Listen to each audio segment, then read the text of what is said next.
Bien, on va recommencer. Je passe en anglais comme la présentation sera en anglais.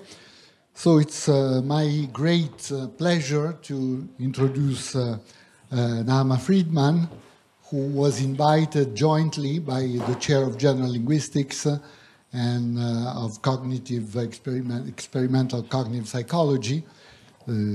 Professor Deanne also was involved in this invitation. So Naama will give a series of 4 lectures, the first today, and the next 3 lectures on Tuesday as of next week, so Tuesday the 27th, I believe, and then June 3rd and June 10th.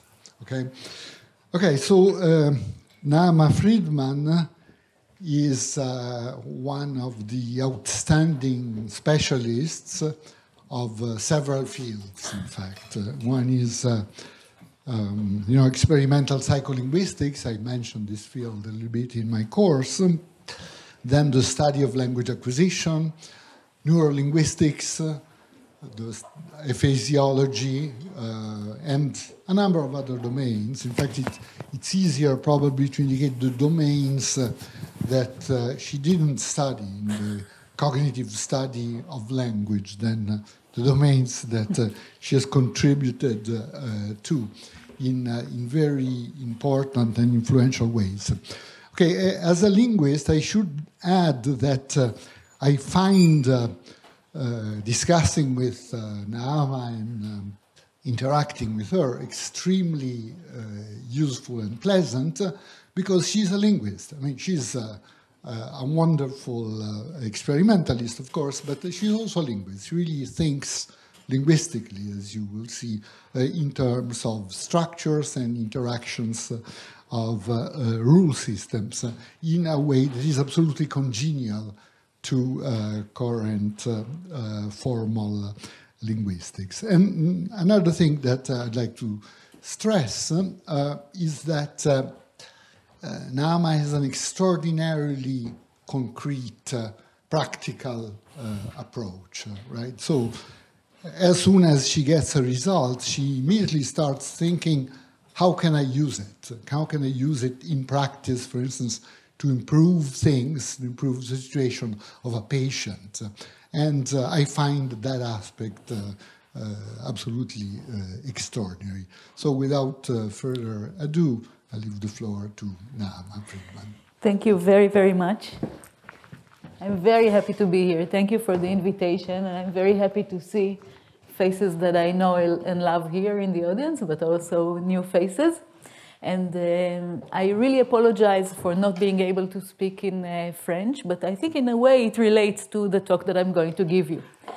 Because I was on my flight over here in the gate, I saw this very nice French couple with a little boy. And this little boy was, I don't know, 2 or 3 years old, and he spoke impeccable French, or what sounds to me as impeccable French. And I don't understand how come a child so small can speak such great French and I can't. So I think all of us wonder from time to time, why is it so hard for us to acquire a language without an accent? And this is in a way what I'm going to talk about today, or what are the bases of acquiring a language. But I'm not going to talk about us knowing already one language and trying to learn another language without an accent. I'm actually going to talk about something that is earlier. I'm going to talk about the very first, the critical period for acquiring the very first language. So, for example, this young boy was acquiring French, which was his first language.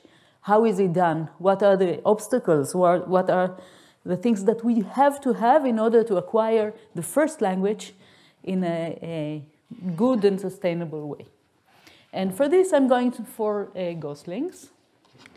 And this is the Austrian biologist Konrad Lorenz, who discovered something really interesting. He discovered that when goslings, the little geese, hatch, and he stands in front of them and walks, they think that he is their mother goose. And this discovery earned him, apart from a large pod or nursery of goslings that followed him everywhere. Also the Nobel Prize for 1973.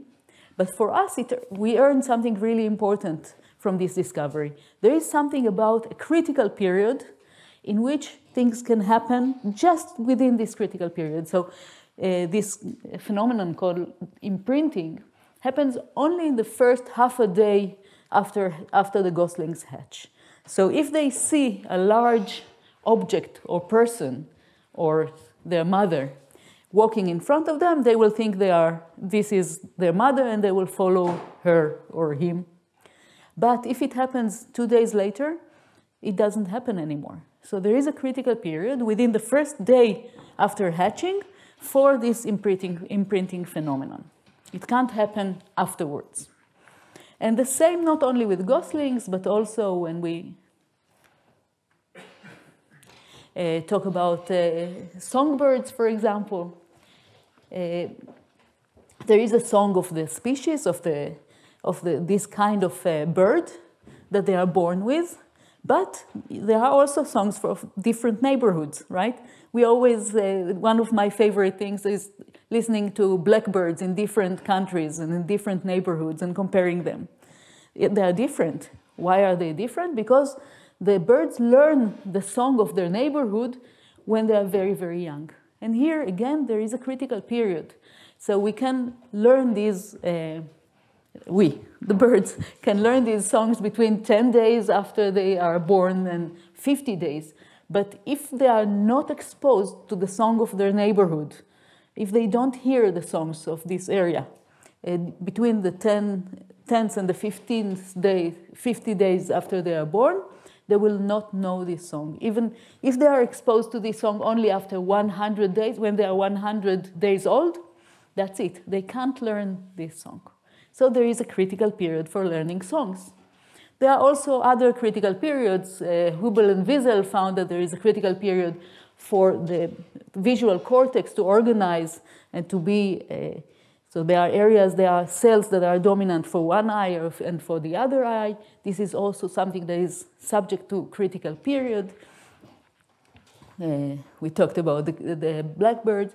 And there is a very, very interesting work now on the neurochemistry of this critical period. And people find, what's going on here,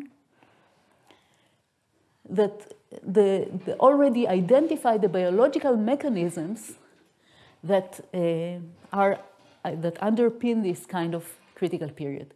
So there is something that opens the critical period.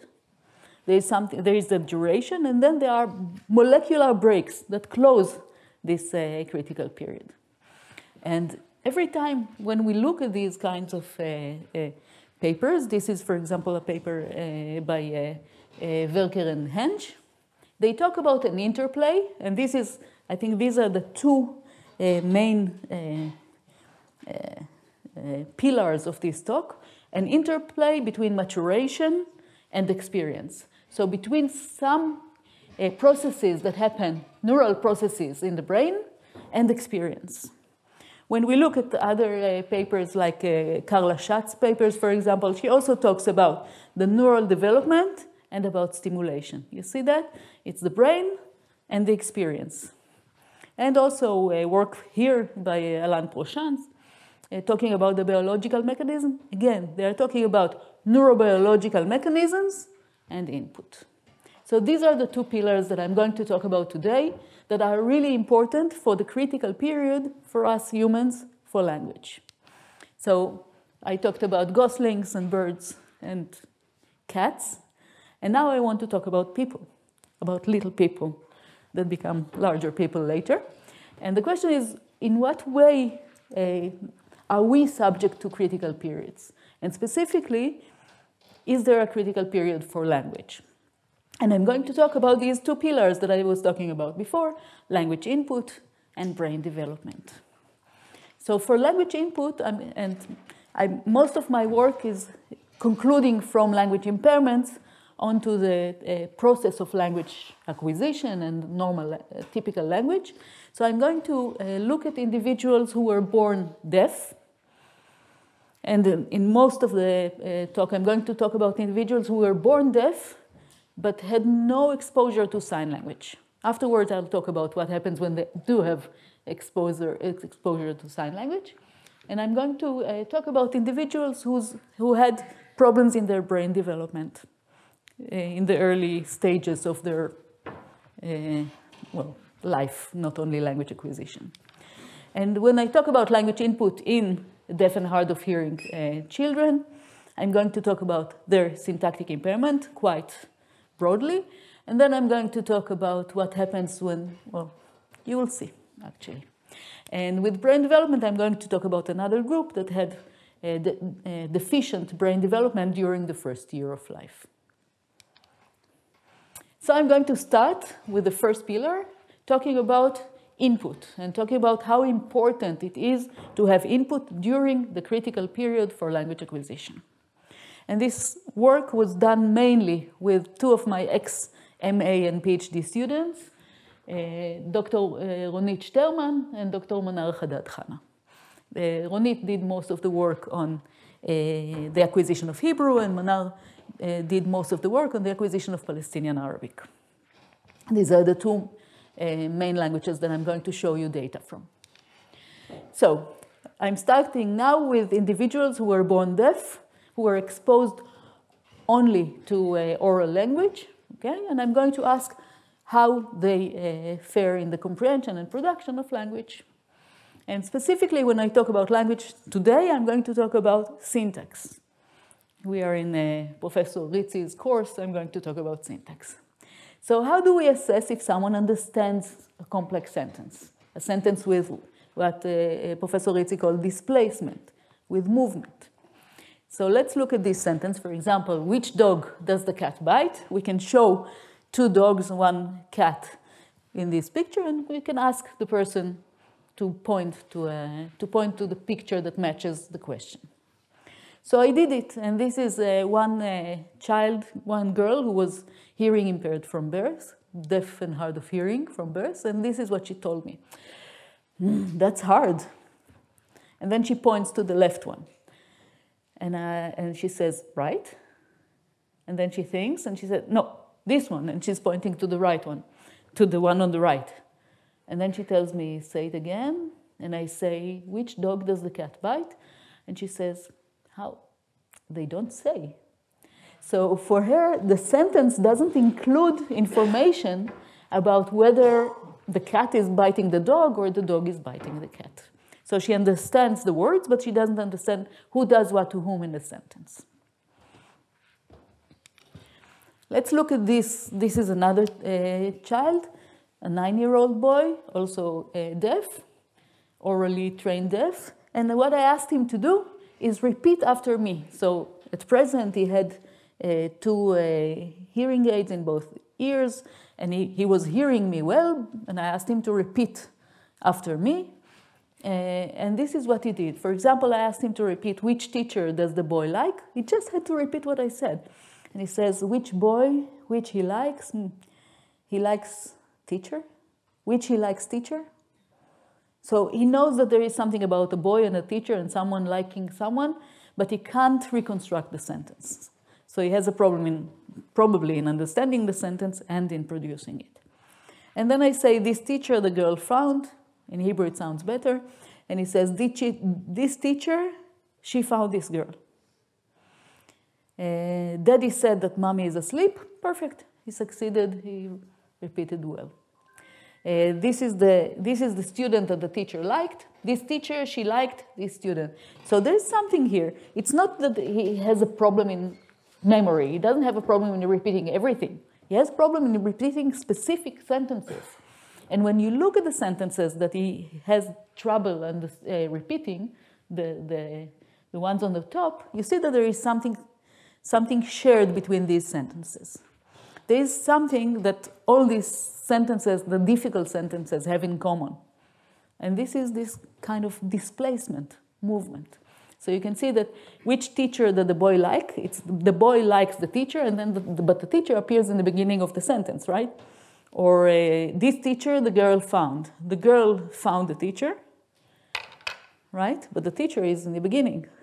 This is the student that the teacher likes. The teacher likes the student, but the student is in the beginning of the sentence. So there is something about the order of the arguments of the person who does something and the person who's the theme of the event that is not the regular order. Okay?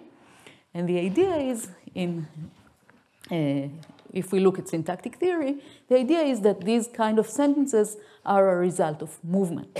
So a question like, which woman did the girl draw, actually starts with the girl drew which woman, and then which woman moves to the beginning of the sentence, right? So what I did before with my hands, I do now with the presentation, but it's the same notion, the idea that we have an object or a theme that moves to a position before the agent. And because usually, for example, in English or in Hebrew or in Arabic, we have usually the agent is before the theme. If we move the theme before the agent, we need to do some process in order to understand, in order to produce these sentences, and this is difficult.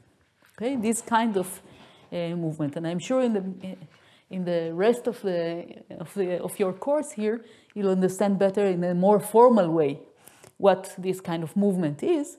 But here, this is the general intuition behind the difficult sentences. Okay, and you saw today the beautiful merged trees. So the idea is that these structures in which the object moves to the beginning of the sentence, the theme moves to the beginning of the sentence, these are the difficult structures. And one important, very important notion that was introduced today in class is intervention and hierarchical intervention.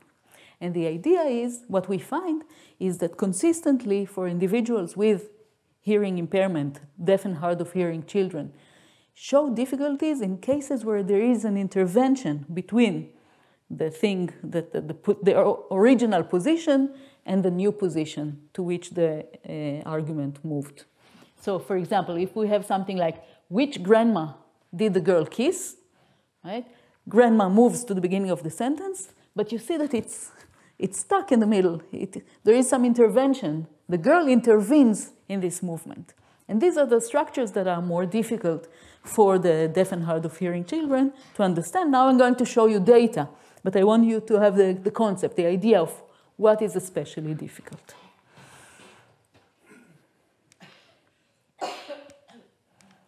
Okay, and the three types of structures that we tested, both in Hebrew and in Palestinian Arabic, are this woman, the girl draws, an OSV structure. That is, it's called topicalization. It's common in several languages, including Hebrew and Arabic, also in Russian and in other languages. This is the woman that the girl draws, relative clause. And which woman does the girl draw? A WH question. A WH question that is acquired around the age of 2 years, sometimes even before that. Okay. So there is ample evidence already that children with hearing impairment have difficulties in these structures. And I'm going to start now by showing you a bit of the data. It's a lot of data, but I'm going to summarize each time the data so you see where I am and why I'm showing you this data. Okay? So I'm going to start with comprehension. So we are testing whether individuals who were born deaf understand relative clauses, WH questions, topicalization structures, and whether they can repeat these sentences and produce them. Why is it important? Because we want to learn, eventually we want to learn something about the critical period for the acquisition. So the data comes from 106 Hebrew speakers in 4th to 6th grade who were only exposed to spoken language, never to sign language, and 124 Palestinian Arabic speakers who were born deaf and were not exposed to sign language. And here's how we test comprehension. I showed you before the dog and the cat. So we could do something like showing a mother drawing a girl, painting a girl painting a mother, and then we can ask, show me the woman that the girl draws, and the person has to point to one of the two pictures, or a picture like the cat and the dog, show me the elephant that the boy washes. Okay, and then have to point to the right elephant. In this case, it's really the right elephant. And then we show them these sentences, the difficult ones, with the intervention, but we always also show sentences that are not difficult. Why is it so important to also show subject relatives or to also show simple sentences? Because there is something that is, I think that is one of the most important methodological considerations whenever I test anyone, not only children, also adults, and this is the smile factor. We want to make sure that sometimes they succeed. We don't want to only give them sentences that they don't understand, that they cannot produce. This is one consideration. The other consideration, maybe more methodological, is we want to make sure they understand the pictures, they understand the task, they understand the words. Okay? So we always include sentences that we suspect would be easier and sentences we suspect would be difficult. So what do we find when we compare subject relatives, so cases in which there is movement but it's not with intervention, to object relatives where there is intervention? Okay, from now on, always the interesting group is going to be with the interesting pattern. Okay, I tried to make sure of that. So here, the interesting orange are the individuals with hearing impairment, with deaf and hard of hearing, and the less interesting lavender are the control groups. Okay, and this is a relatively young control group, 6-year-olds, so first graders, and they are compared to hearing impaired children in 4th to 6th grade. And what you can see is that they don't have a problem with simple sentences. They don't have a problem with sentences with movement without intervention, but they fail to understand object relatives, so structures with movement with intervention.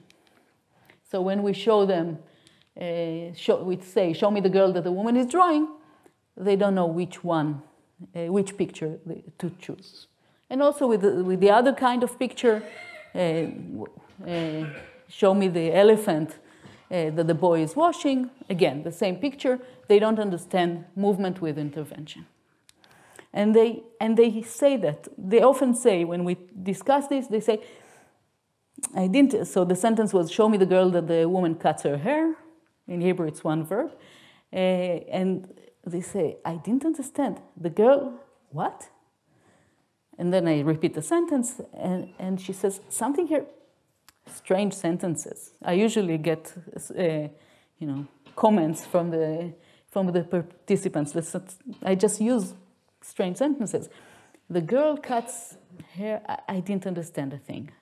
And then she just decides to explain the picture to me because apparently I didn't understand because I was asking questions. So she says, here is a woman who cuts the hair of the girl, so subject relative.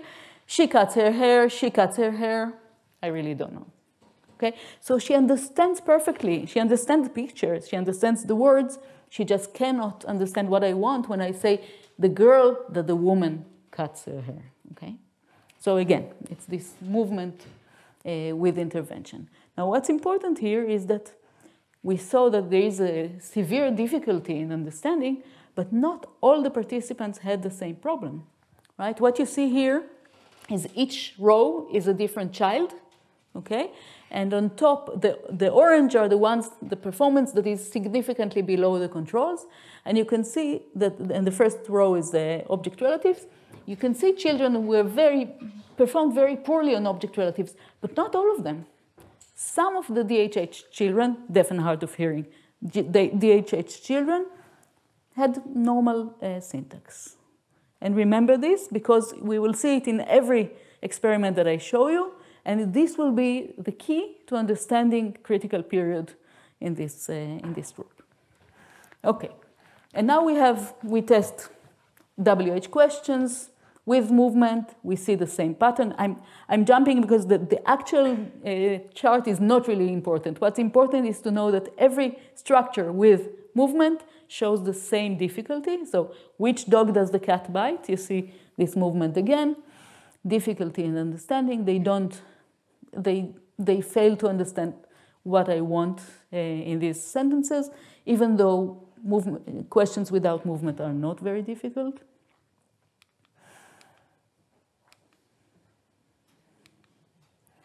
And again, we see the variation within the group. Some children succeed in these structures, some don't. Okay? Again, the variation is important. We go to a structure called topicalization, where we take the object and move to the beginning of the sentence. In Hebrew, it's with the accusative case marker, but we don't add any question mark or anything. And here, what we see, again, is a severe difficulty in understanding the structures with movement with intervention.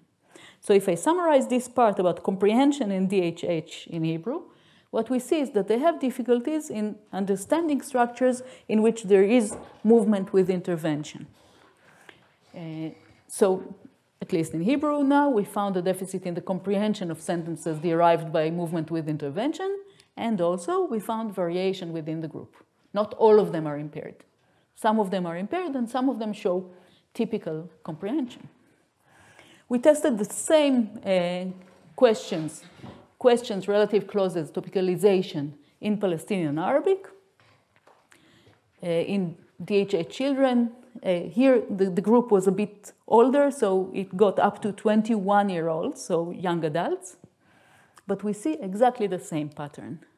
So when we look at relative clauses, we see difficulty in object relatives, so movement with intervention. When we look at WH questions, we see difficulty in object questions, movement with intervention. When we look at topicalization, we see difficulty in movement with intervention. So very consistently, we see difficulties understanding these sentences of movement with intervention. When we look at written sentences, we see exactly the same. So one might say, okay, they are deaf, maybe they don't understand sentences that they hear. But at present, all of them had hearing aids or cochlear implants, and still, they heard well. At present, they were just hearing impaired when they were born. But still, when we test them in written sentences, we see the same pattern. So when we show them sentences written in front of them, they can look at them for as long as they want and just answer a question. For example, this is the cat that the dog licked. Explain it in your own words. They look at the sentence. They fail to understand the sentences with movement, topicalization structures, relative clauses.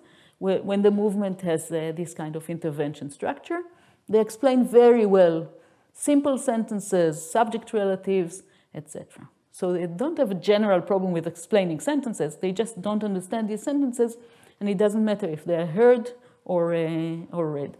These are data from Palestinian Arabic. These are relative clauses, and these are topicalization structures. And these are data from Hebrew. You see, again and again, it's very consistent. It doesn't matter if they hear the sentence, if they see the sentence written, if it's Hebrew, if it's Palestinian Arabic. Again and again, when the structure includes movement and intervention, they fail to understand it. And this is what they say. This is a 12-year-old with a hearing impairment. And I asked her to explain the written sentence, the puppy that the boy wants, eats chicken soup. And she says, that's hard. And I ask, what's hard? And she says, well, deciding who eats the soup. And I ask her, who can it be? And she says, either the boy or the puppy, I don't know. So there is nothing in the sentence that is written in front of her eyes that will help her understand who is eating the soup.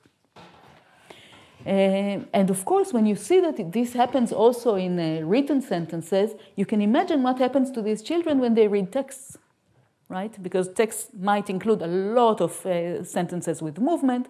So what we did, we compared, we used exactly with Ronit Terman again, we created texts with movement and exactly the same texts, just without WH movement or V2C movement.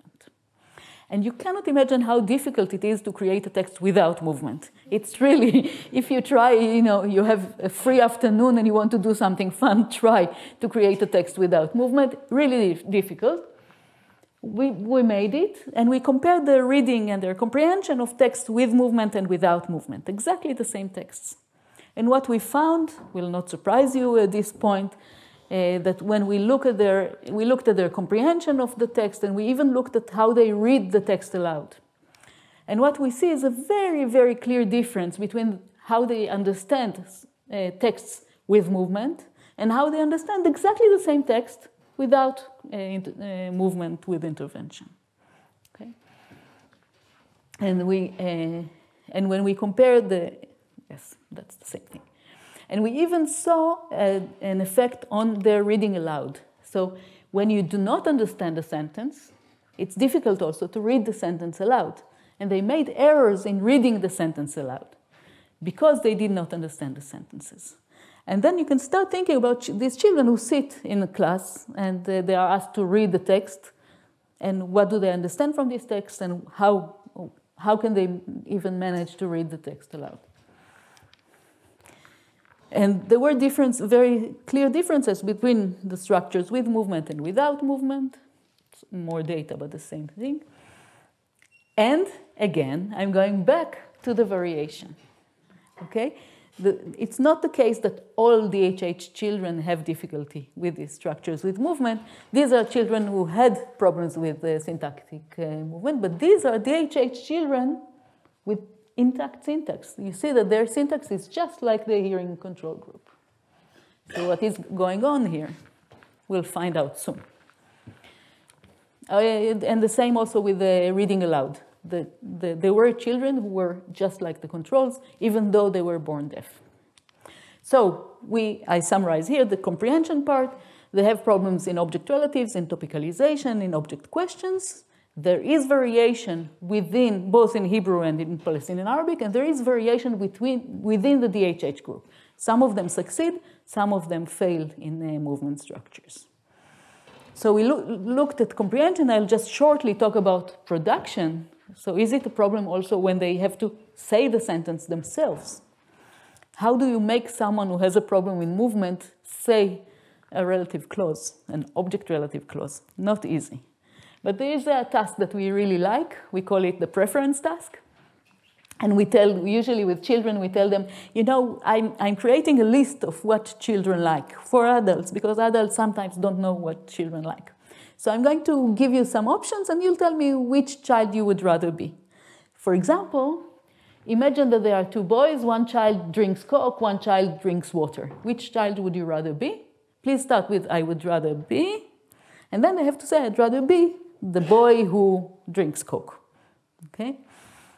So you have a subject relative here. And we can also elicit an object relative. There are two boys, the alarm wakes up one boy, the father wakes up one boy. Which boy would you rather be? So the first answer would always be none of them, right? And then they would say, okay, but choose one if you have to wake up. And they would say, I would rather be the boy that the alarm wakes up. Okay? Now you have an object relative. So we can elicit these kind of structures that are structures with movement. And what we see with the DHH children is that it's really hard for them also to produce these structures. They cannot produce these kind of object relatives, very, very, very, very low compared to the control groups. So for example, this is a boy. We said to the boy, the air conditioning cools down one boy, the air conditioning warms up one boy. Which boy would you rather be? And he said, he's in 7th grade. I'd rather be the air conditioning that warms up one boy. Okay? So he understood exactly what I want. He knows exactly what he prefers. He just can't put it in an object relative. So he puts it in a subject relative instead. Okay. And again, when we look at production, there is variation. So there is variation between children who succeed in producing these object relatives and children who don't. And this is something that we have to explain, and the same in Palestinian Arabic. And as I showed you in the beginning of the talk, there is also a problem in repetition. Why? Because if you have to repeat a sentence in your own language, you understand the sentence and then you produce it. So if you have a problem, a central problem in syntax, you'll also have a problem in repeating these sentences. And indeed, when we look at the DHH children, they fail in repeating sentences with movement. And again, you will not be surprised at this point, not all of them fail in repeating these sentences. Some of them succeed. So you can see the number of, on the right, you can see for each structure, the number of children who, out of 53, who failed in these structures. Some of them didn't fail. And then we get to the big question. Why? Why should children who were born deaf show difficulties in movement? They were born deaf, that's it. They were not born with a syntactic impairment. What underlies this difficulty? That's the real big question of this talk. And we thought how to tackle this question. How do we answer a question like that? And the way we looked at this question is by looking at the children who succeeded and trying to understand what are the characteristics that in which the children who succeeded in syntax and the ones who failed in syntax, in what did they differ? And the very first thought was, there is a lot of talk about cochlear implants, how it improves language, how it improves hearing. So maybe it's the children, maybe this is what we thought in the beginning. Maybe the cochlear implants, the children with the cochlear implants were fine, and the children with the hearing aids, the ones that are sitting on the ear, are not fine. So we compared them, and the answer is no. There was no difference between the ones with the cochlear implants and the ones with the hearing aids. So we said maybe it's the depth of their hearing loss. So maybe the ones who really are really profoundly deaf are the ones who have difficulties in understanding, and the ones with the moderate or severe hearing loss are better. We looked at the correlation in various statistical methods. No. In some of the statistical analysis, in fact, the ones with the most profound hearing loss were the best in syntax. And this made us think, why should a child with a very profound hearing loss fare better than a child with a moderate hearing loss? One difference between these children is the time in which their parents, for example, understand that they're deaf. Right? So children who are profoundly deaf, their deafness is discovered earlier. And if their deafness is discovered earlier, they might stand a chance of getting their hearing aids or cochlear implants earlier. So we said, okay, let's look at the age at which they got their hearing devices. Ta-da! This was the only difference between the two groups. The only difference between the two groups was whether or not they received some kind of hearing device during the first 12 months of their lives. Okay? Do you remember the goslings? Now it all ties up, right? Because if a child receives a hearing device during the first year of life, they might develop a good syntax or good comprehension and production of structures with movement. If they don't, they stand the risk of not developing syntax later when they are 21. Okay?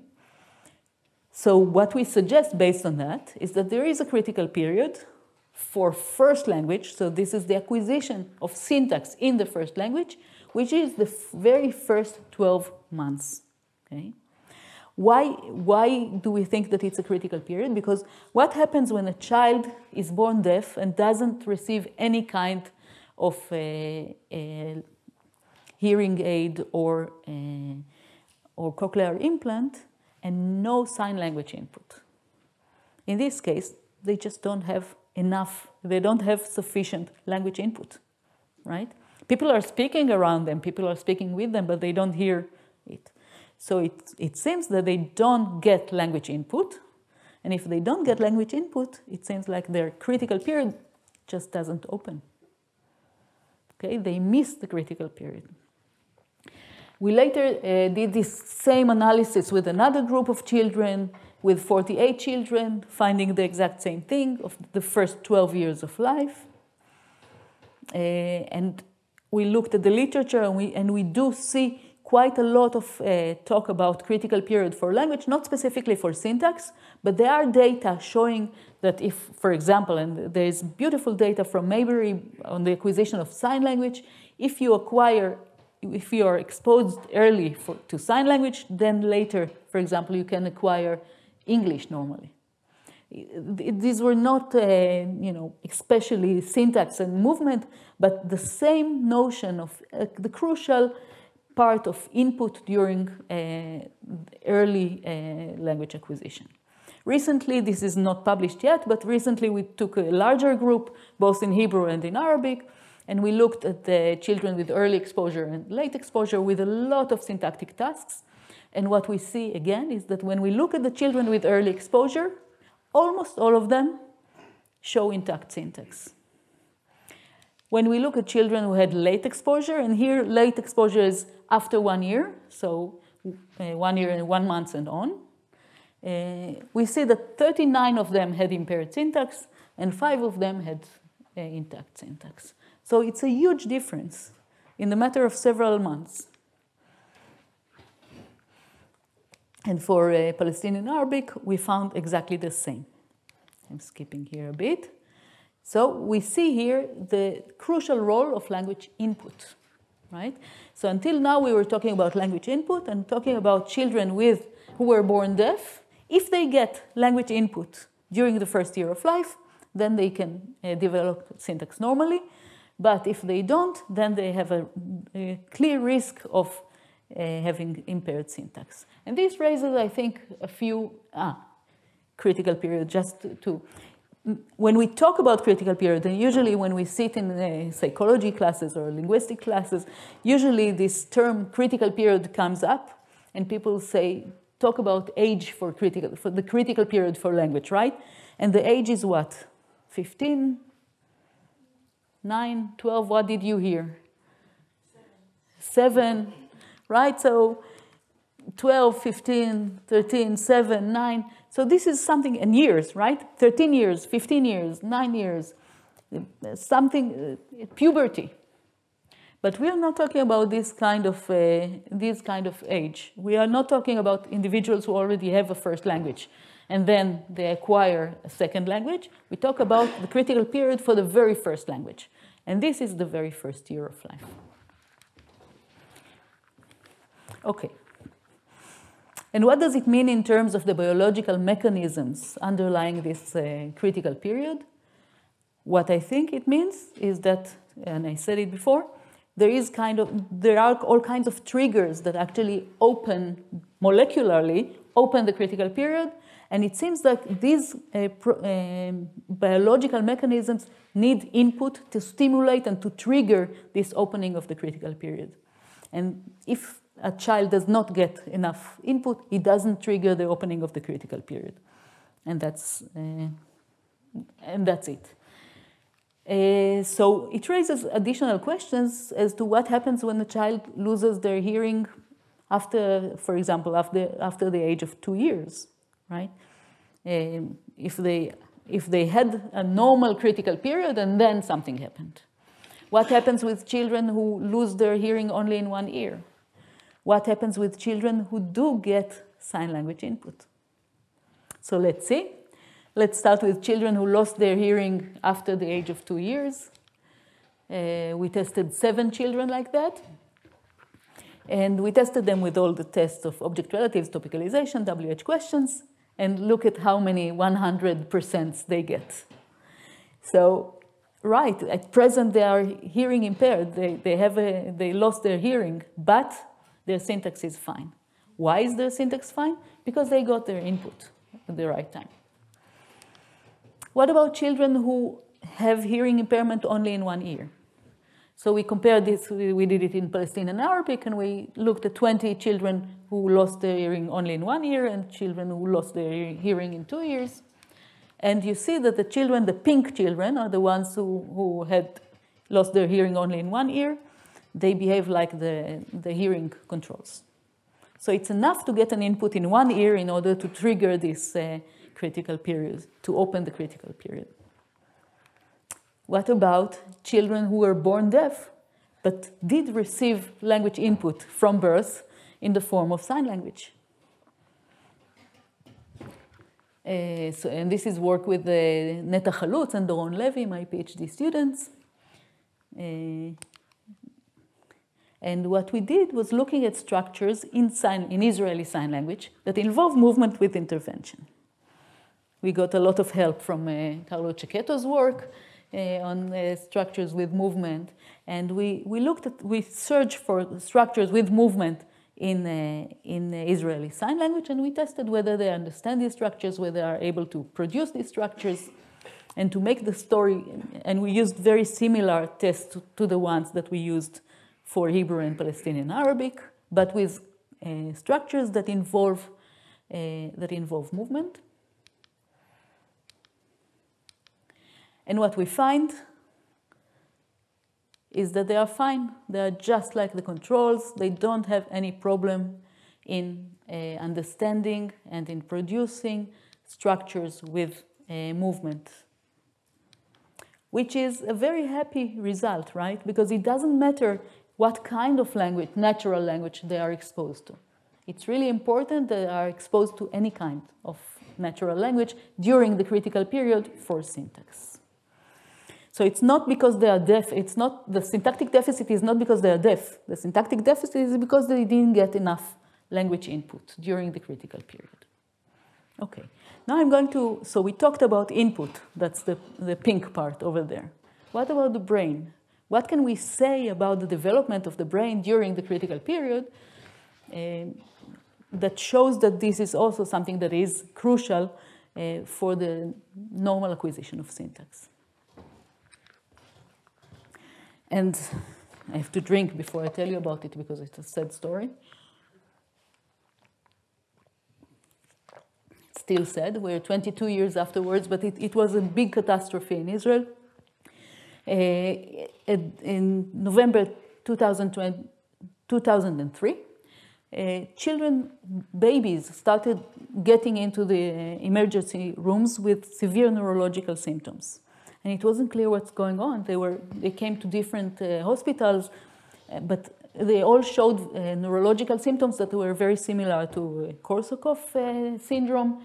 So severe neurological symptoms. And luckily, in one of the hospitals, there was this very perceptive doctor, Aviv Fatal-Walewski, who said, this looks a lot like adults with Korsakoff syndrome.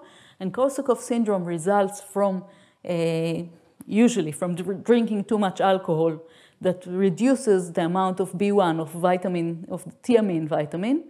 So let's give this child thiamine and see what happens. And she gave him this vitamin B1 and he improved. He did not, the neurological symptoms, the severe neurological, acute neurological symptoms stopped. It doesn't mean that he was completely fine later, I'll show you. But the neurological symptoms stop, and then they did a kind of testing of all children that arrived in the ER to understand what was common in their nutrition. And they realized that all of them consumed the same kind of dairy formula, milk formula, that did not include thiamine. And this is estimated between 600 and 1,000 babies. Some of them, for some of them, it was the only nutrition. This was the only thing that they had. Others had this kind of peanut snacks that saved their lives. Others also were breastfed, but there were children who were only fed with this kind of formula. And the point about thiamine is that it's depleted. We have to consume it every day. And after 2 or 3 weeks, if we don't consume thiamine, it's depleted. And then, because thiamine is very crucial for the development of the brain and for the normal brain functioning, without B1, it's really difficult to function. So we tested these children. I'm not sure what we tested, but there were children who really didn't have B1 in their system. And given that thiamine is really essential in the development of the brain, the question is, what does it do to language, for example? And this Aviva Fatal, she came to my office one day. I didn't know her. I just knew the story about this doctor who saved the children. She came to my office and she said, listen, I heard you have tests. I said, yes, I have many tests, but what do you need? She says, I don't know, these children, the media children, the children who consume this formula, I think they have something with their language. The language is not right. I said, okay, what is what do you need? Do you want syntactic tasks, phonological tasks, lexical retrieval tasks? She said, I'm a neurologist. I don't know, you tell me. So I asked her to sit by me, and I let her, she listened to recordings of children who have problems in lexical retrieval, recording of children who have problems, phonological problems, and then I put a child with a syntactic problem, and she said, I think that's it. Sounds like my children. And then we started with a very broad testing of their syntactic abilities, but also their lexical abilities, conceptual abilities, IQ, phonological abilities, and later on, also, and this is Iris, my PhD student who did this work with us. And we started testing them. And what we find very consistently, so we tested them when they were 5, when they were 8, when they were 15 to 16, when they were 18, and now they are already 23. We are in touch with some of them. And what we find, and maybe this is, well, there are the most important things here. One is that 97% of these children had some kind of language impairment. Okay? So TMIN during the first year is really crucial for the development of language in general. But when we start looking at the types of language impairments that they have, this might look familiar to you, right? Difficulty in object questions, difficulty in object relatives, difficulties in the production and also of object relatives, right? It sounds familiar. The generalization is a difficulty in movement with intervention.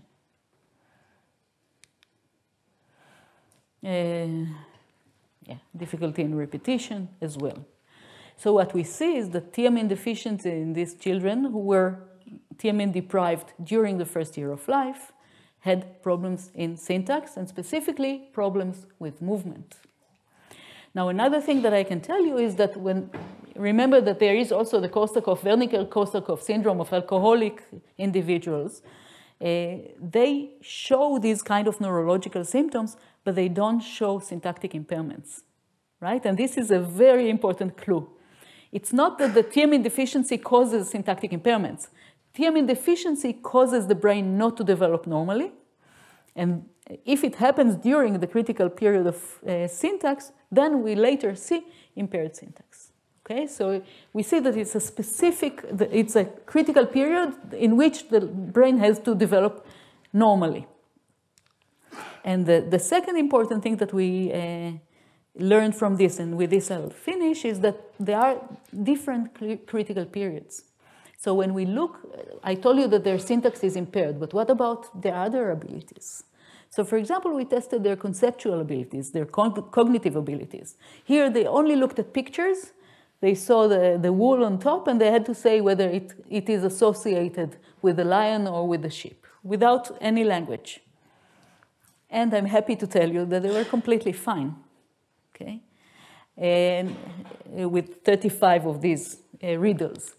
They had to, this is a sandwich with a flower in it, and they had to say whether there is something funny in the picture and say what's funny in the picture.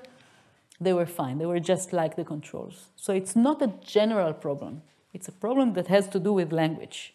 Does it have to do with all kinds of language abilities or only syntax? And their IQ is fine. When we look at the 55 children who had a syntactic deficit and we test their lexical retrieval, we see that 22 of them had completely normal lexical abilities. And we see that 33 of them had completely normal phonological abilities.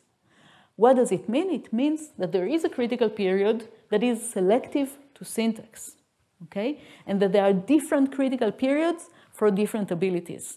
And what we found here with this group is a critical period for the first year of life that has to do with syntax and specifically with the later development of movement intervention.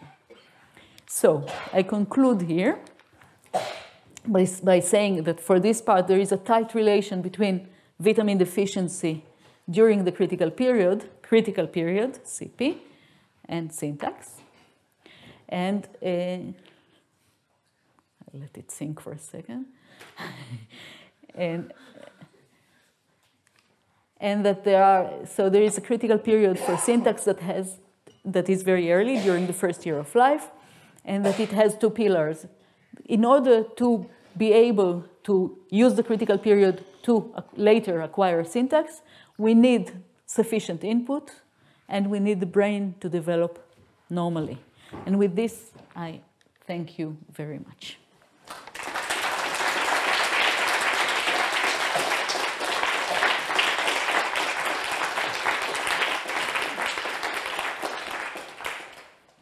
Domande?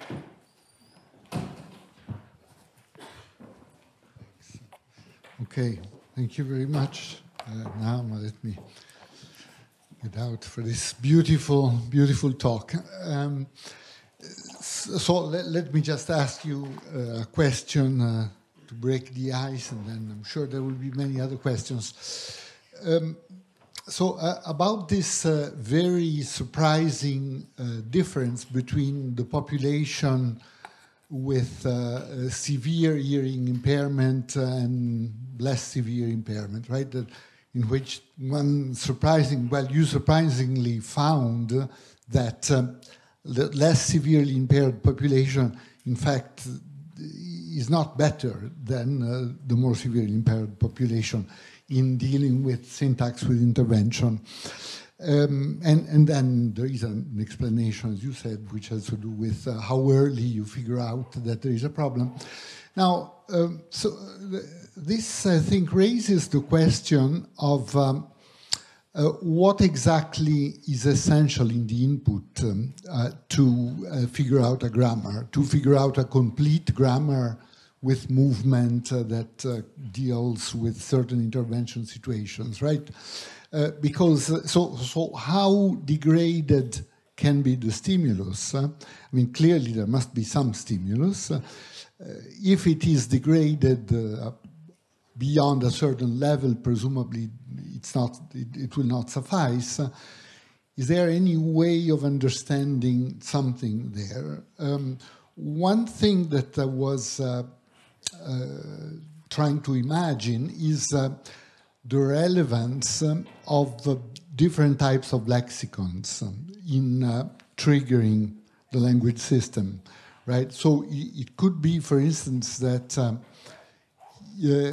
hearing impairment up to a certain point allows you to hear certain things, but other things are missing, right? And so the one difference that comes to mind is the difference between contentive lexicon, which is robust, even phonetically more robust, and the functional lexicon, which is lighter, and but then would be a difficulty, for instance, in hearing all the details of the functional lexicon.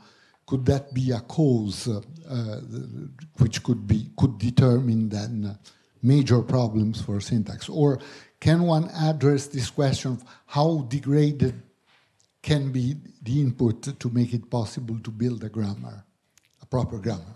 That's a beautiful way to think of it. I didn't think about the difference between the function words and let's say the lexical items. I actually always thought that it's something that is much lower level. So it's just being exposed to enough syllables or something. But I don't know. It's just a guess. And I think the idea of function words, let's think about function words and morphological affixes, it might be the thing. I don't know. And I think nobody really looked at at the input, at the level of how degraded the input is. I can just say that I took a very, just a part of the children with hearing impairment. I didn't take the ones who had, I took only the ones from moderate, severe, and profound. I didn't test the ones who had 20 dB hearing loss or 30 dB hearing loss. And here, I think your question about the level of degradedness could really be interesting to test. So to see, maybe even to look at children who have different audiograms and see whether if you don't hear the higher frequencies or the lower frequencies, to see whether this makes a difference. I think it's a beautiful research question. I don't have an answer yet, but it's really interesting. Thank you.